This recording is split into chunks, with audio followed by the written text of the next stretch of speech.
Hello سب کو، deep expert reviews میں آپ سب کا خوش آمدید۔ آج کے اس گہرے تجزیے کو شروع کرنے سے پہلے ایک چھوٹا سا ڈسکلیمر ضروری ہے۔ یہ آڈیوز اے آئی کے ذریعے جنریٹ کیے گئے ہیں، تو اس لیے جینڈر یا تلفظ یعنی پروناؤنسیشن کی تھوڑی بہت غلطیاں ہو سکتی ہیں۔ اور ہاں، یہ آڈیو صرف ایجوکیشنل پرپزز کے لیے ہیں۔ تو اب آتے ہیں اپنے اصل موضوع کی طرف۔ بالکل۔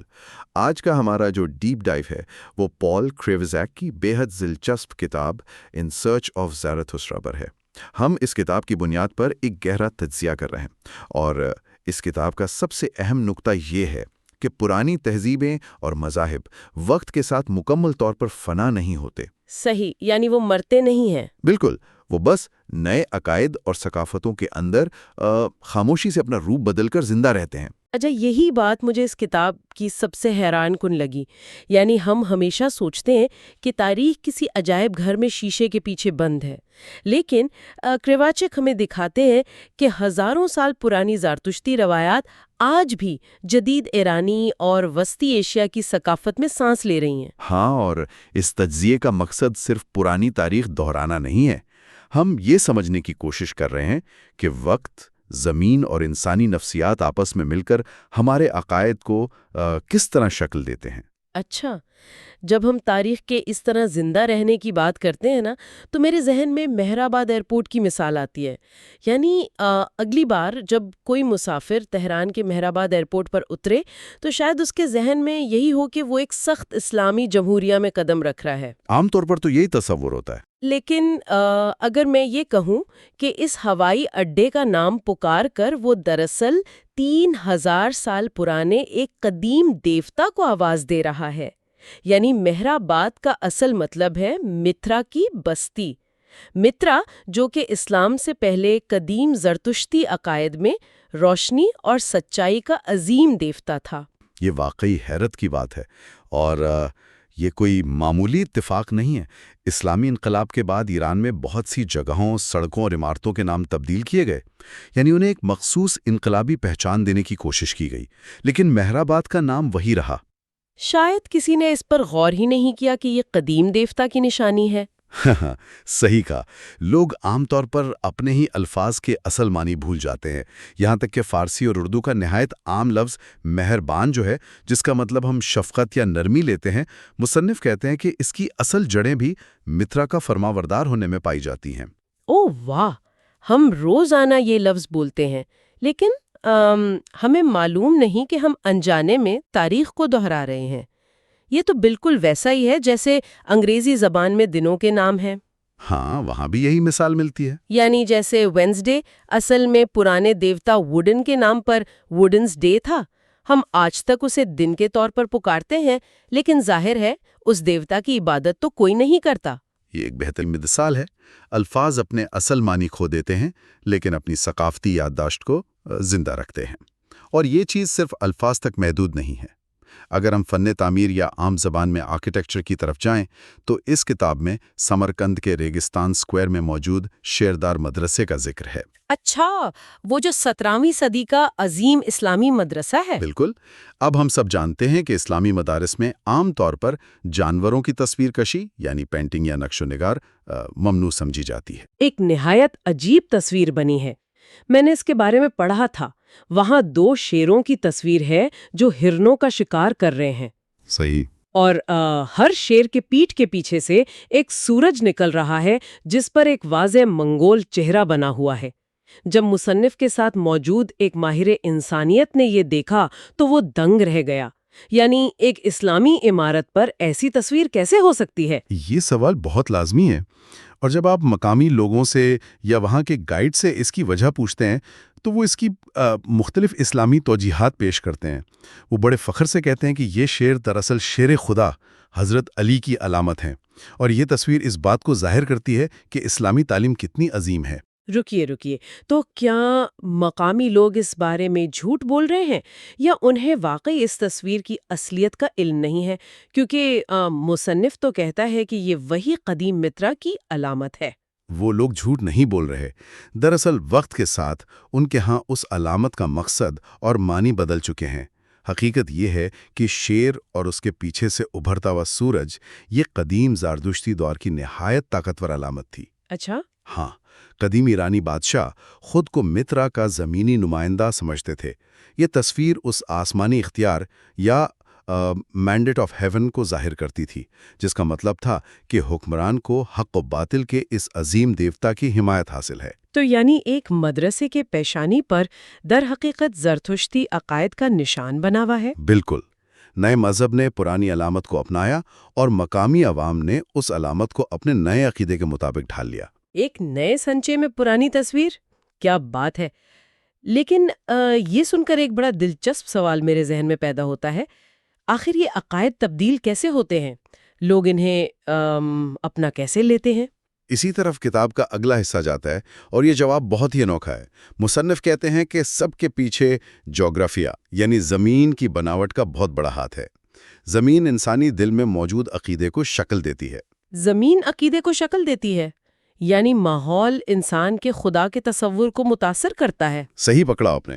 مثال کے طور پر جو علاقے صحرائی ہیں، خشک اور بنجر ہیں، جہاں آپ میلوں دور تک دیکھیں تو بس ایک جیسی مٹی، ریت اور ایک جیسا آسمان نظر آتا ہے۔ ہاں، وہاں کا ماحول تو بہت سخت ہوتا ہے۔ ایسے یکساں اور سخت ماحول جہاں زندگی کی بقا انتہائی مشکل ہوتی ہے، وہاں عام طور پر ایک انتہائی خالص سخت اور سخت گیر توحید جنم لیتی ہے۔ اور میرا مذہب نرم نہیں ہو سکتا۔ دیکھیں، یہ پوری طرح ڈٹرمنسٹک یا ہمیشہ کے لیے طے شدہ تو نہیں ہے، لیکن ماحول انسانی نفسیات کی بنیاد ضرور رکھتا ہے۔ صحرا میں جہاں قوانین کی سختی ضروری ہے ورنہ انسان مر جائے، وہاں خدا کا تصور بھی بہت غالب، واحد اور مکمل قادر مطلق ہستی کا ہوتا ہے، جو غلطیوں پر سزا دیتا ہے۔ بالکل۔ اب اس کے برعکس ذرا ان علاقوں کا تصور کریں جہاں زرخیز وادیاں ہیں، سرسبز میدان ہیں، جہاں مختلف دریا بہتے ہیں، موسم بدلتے ہیں، درخت اور پھول ہیں۔ ہاں، وہاں کا ماحول کافی مختلف اور نرم ہوتا ہے۔ ایسے بڑے اور مختلف ماحول میں بسنے والے لوگ عام طور پر ایک ملا جلا یا سنکریٹک عقیدہ اپناتے ہیں، کیونکہ ان کے ارد گرد اتنی ساری مختلف چیزیں ہیں جو انہیں زندگی اور موت دے سکتی ہیں، ہے نا؟ ٹھیک اسی لیے انہیں دریاؤں کی طغیانی کا سامنا ہے، فصلوں کے لیے بارش کی ضرورت ہے، جنگلوں میں مختلف جانوروں کا خوف ہے۔ اس کشمکش میں وہ پرانی کہانیوں، مقامی روحوں اور چھوٹے دیوتاؤں کو اپنے بڑے مذہب میں شامل کر لیتے ہیں۔ مصنف اس کی تاریخی مثال بائبل کے دور سے دیتے ہیں۔ اچھا، وہاں کیا مثال ملتی ہے؟ کینان کی زرخیز وادیوں کے کسان تھے جنہوں نے وہاں کے پرانے رواجوں کو اپنے عقیدے میں جگہ دی، جبکہ یہودا کے صحرائی چرواہے ایک بے حد خالص اور لچک نہ پذیر عقیدہ رکھتے تھے۔ صحیح، اور اسی رویے کو مصنف نے جدید دور کے افغانستان میں بھی دیکھا۔ انہوں نے نوٹ کیا کہ کابل میں رہنے والے پڑھے لکھے شہری اور روادار لوگ جو وادیوں میں رہتے ہیں، ان کا اسلام بہت نرم اور ملا جلا تھا۔ ہاں، ان کا اپروچ کافی سنکریٹک تھا۔ لیکن دوسری طرف ہندو کش کے سخت برفیلی پہاڑوں سے آنے والے پختون قبائل، ان کا جو دھرم تھا اور ان کی جو پشتون والی تھی، وہ بالکل کسی صحرائی چرواہے کی طرح سخت، واضح اور غیر لچکدار تھی۔ یہی وجہ ہے کہ جغرافیہ عقائد کو ایک عملی شکل دیتی ہے۔ ایک ہی خدا کو ماننے والے دو طبقے صرف اپنی زمین کی وجہ سے مذہب کو دو بالکل مختلف انداز میں برت رہے ہوتے ہیں۔ اس بات پہ مجھے ایک بڑی زبردست تشبیہ یاد آ رہی ہے کہ ہم کہہ سکتے ہیں کہ انسانی عقیدہ بالکل پانی کی طرح ہے۔ پانی کی طرح یعنی کس حوالے سے؟ دیکھیں، اب یہ پانی کسی سخت پہاڑی یا پتھریلی صحرائی خندق سے گزرے تو یہ ایک سیدھی، تیز اور واضح دھار بن کر بہتا ہے، اس کے پاس پھیلنے کی گنجائش نہیں ہوتی۔ لیکن اگر اسی پانی کو کسی زرخیز اور کھلی وادی میں چھوڑ دیا جائے تو وہ ایک ڈیلٹا کی طرح کئی شاخوں، چھوٹی ندیوں اور نہروں میں بن جاتا ہے۔ یہ بہت ہی عمدہ اور سٹیک تشبیہ ہے۔ عقیدہ واقعی پانی کی طرح اپنا راستہ زمین اور ماحول کے مطابق طے کرتا ہے، اور سب سے اہم بات یہ ہے کہ وادیوں میں رہنے والے عام لوگوں کو اپنے اس ملے جلے عقیدے میں کوئی برائی یا تصادم نظر نہیں آتا، وہ اسے بہت قدرتی انداز میں اپناتے ہیں۔ تو پھر مسئلہ کہاں پیدا ہوتا ہے؟ مسئلہ اس وقت کھڑا ہوتا ہے جب یہ عمل قدرتی نہیں رہتا، جب حکمران طبقہ کسی سیاسی مقصد کے لیے اس پرانی تاریخ اور علامات کو زبردستی عوام پر تھوپنے کی کوشش کرتا ہے۔ میں سمجھ گئی۔ آپ 1971 کے ایران کی بات کر رہے ہیں، شاہ ایران کا وہ مشہور جشن۔ یہ اس کتاب کا بہت ہی دلچسپ لیکن ایک حد تک افسوسناک حصہ ہے۔ بالکل، ہم 1971 کی بات کر رہے ہیں جب ایران میں عام عوام کی معاشی حالت انتہائی خراب تھی، احتجاج ہو رہے تھے، غریبی بڑھ رہی تھی، اور اس سب کے درمیان شاہ ایران نے فیصلہ کیا کہ وہ پرسیپولس یعنی تخت جمشید کے خنڈرات میں ہخامنشی سلطنت کا یعنی ایکمانٹ ایمپائر کا 2500 سالہ جشن منائے گا۔ اور وہ جشن کوئی چھوٹا موٹا جشن نہیں تھا نا۔ شاہ نے تو دنیا بھر کے بادشاہوں، ملکاؤں، صدروں اور کثیر غیر ملکی مہمانوں کو دعوت دی۔ ہاں، ریگستان کے درمیان ایک عظیم و شان ایئر کنڈیشن ٹینٹ سٹی بسائی گئی جس کا کھانا سیدھا پیرس سے آ رہا تھا۔ فوجیوں کو ڈھونڈ کر لایا گیا اور انہیں ہزاروں سال پرانے قدیم زرتشتی لباسوں میں سجایا گیا۔ لیکن اس عظیم اور اہم اور مہنگے جشن کی سب سے بھیانک غلطی یہ تھی کہ اس جشن سے ایران کی عام غریب عوام کو مکمل طور پر باہر رکھا گیا۔ یہی تو سب سے بڑا مسئلہ تھا۔ یہ تو سمجھ آتا ہے کہ ایک بادشاہ اپنی طاقت دکھانے کے لیے ایسا کرتا ہے، لیکن مصنف بتاتے ہیں کہ مسئلہ صرف دولت ضائع کرنے کا نہیں تھا، مسئلہ اس بات کا تھا کہ شاہ نے لوگوں کے عقیدے پر حملہ کیا۔ یعنی اس نے مسلمان عوام کے 1300 سالہ اسلامی تشخص اور پہچان کو مکمل طور پر نظر انداز کر دیا۔ اس نے خود کو آریہ مہر کہلوانا شروع کر دیا، جس میں مہر وہی قدیم متھرا دیوتا کی طرف اشارہ کرتا ہے۔ صحیح کہا، اور اس نے کوروش اعظم یعنی سائرس دی گریٹ کی قبر پر کھڑے ہو کر ایسے خطبے دیے جیسے وہ اس قدیم تاریخ کا اکیلا وارث ہو۔ اس وقت شاہ کا یہ خیال تھا کہ وہ قوم پرستی اور اس قدیم تاریخ کا کارڈ کھیل کر عوام کو متحد کر لے گا۔ وہ دکھانا چاہتا تھا کہ ہماری جدید تاریخ سیدھا ان عظیم زرتشتی بادشاہوں سے جڑی ہے۔ بالکل، لیکن اس نے زمینی حقیقت کو بالکل غلط سمجھا۔ اس پر سوچ کر مجھے آج کے دور کی ایک مثال ملتی ہے۔ یعنی یہ تو ایسا ہی ہے جیسے کسی بڑی دیوالیہ ہونے والی کمپنی کا سی ای او ہو، اس کے ملازمین کو مہینوں سے تنخواہیں نہ مل رہی ہوں، مزدور احتجاج کر رہے ہوں، اور ایسے میں وہ سی ای او کمپنی کا جشن منانے کے لیے ہالی ووڈ کے اداکاروں اور انویسٹرز کو بلا لے، پرائیویٹ جیٹ بک کروائے اور کروڑوں روپے اڑا دے۔ ہاں، صرف باہر کی دنیا کو یہ دکھانے کے لیے کہ اس کا کتنا رتبہ ہے۔ اور جو اندر کے لوگ ہیں انہیں یہ جشن دیکھ کر اور بھی زیادہ غصہ آئے گا نا، انہیں تو اپنی بے عزتی محسوس ہوگی۔ بالکل درست تشبیہ ہے یہ، اور یہی نتیجہ شاہ کے اس قدم کا نکلا۔ عام لوگ تاریخ کو ویسے نہیں دیکھتے جیسے سیاسی رہنما چاہتے ہیں۔ ایران کے عام لوگ جو مذہبی طور پر مسلمان تھے، انہیں یہ محسوس ہوا کہ ان کی حقیقی اسلامی پہچان کو مٹانے کی کوشش کی جا رہی ہے۔ تو انہوں نے اس مسلط کی گئی زبردستی کی قدیم درباری تاریخ کو یکسر رد کر دیا۔ ہاں، اور مصنف بتاتے ہیں کہ یہی نفرت بالآخر 1979 کے اسلامی انقلاب کا ایک بہت بڑا محرک بنی۔ لیکن اس کا مطلب یہ نہیں کہ زرتشتی روایات اس انقلاب کے ساتھ ختم ہو گئیں۔ یہ بڑا عجیب پیراڈاکس ہے۔ ایک طرف عوام نے شاہ کی قدیم تاریخ کو رد کر دیا اور دوسری طرف وہ خود اپنی عام زندگی میں انہی قدیم روایات پر عمل کر رہے تھے۔ یہ دیکھنا واقعی حیران کن ہے کہ عوام کی سطح پر چیزیں کتنی فطری ہوتی ہیں۔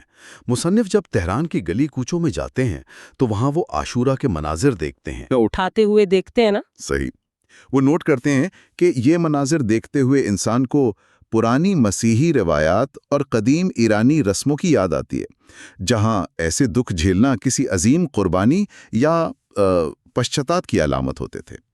نئے اسلامی فریم کے اندر ان قدیم جذبات نے بس اپنا راستہ نکال لیا۔ اور اس ملا جلا عقیدے کی سب سے میٹھی اور حیرت انگیز مثال مجھے افغانستان والے واقعے میں لگتی ہے۔ وہ جو پلے کھیومری کے قریب ایک چائے خانے والے کی کہانی اس کتاب میں ہے۔ ہاں، وہ واقعی بہت زبردست مثال ہے۔ جب مصنف وہاں ایک قدیم زرتشتی آتش کاڈا یعنی فائر ٹیمپل کے خنڈرات کے پاس رکے تو انہوں نے اس مقامی چائے خانے والے بزرگ سے اس جگہ کی تاریخ پوچھی، اور اس عام آدمی نے جو تاریخ سنائی وہ کسی کتاب میں نہیں لکھی تھی۔ بالکل، وہ تاریخ ان کے دلوں میں بنی ہوئی تھی۔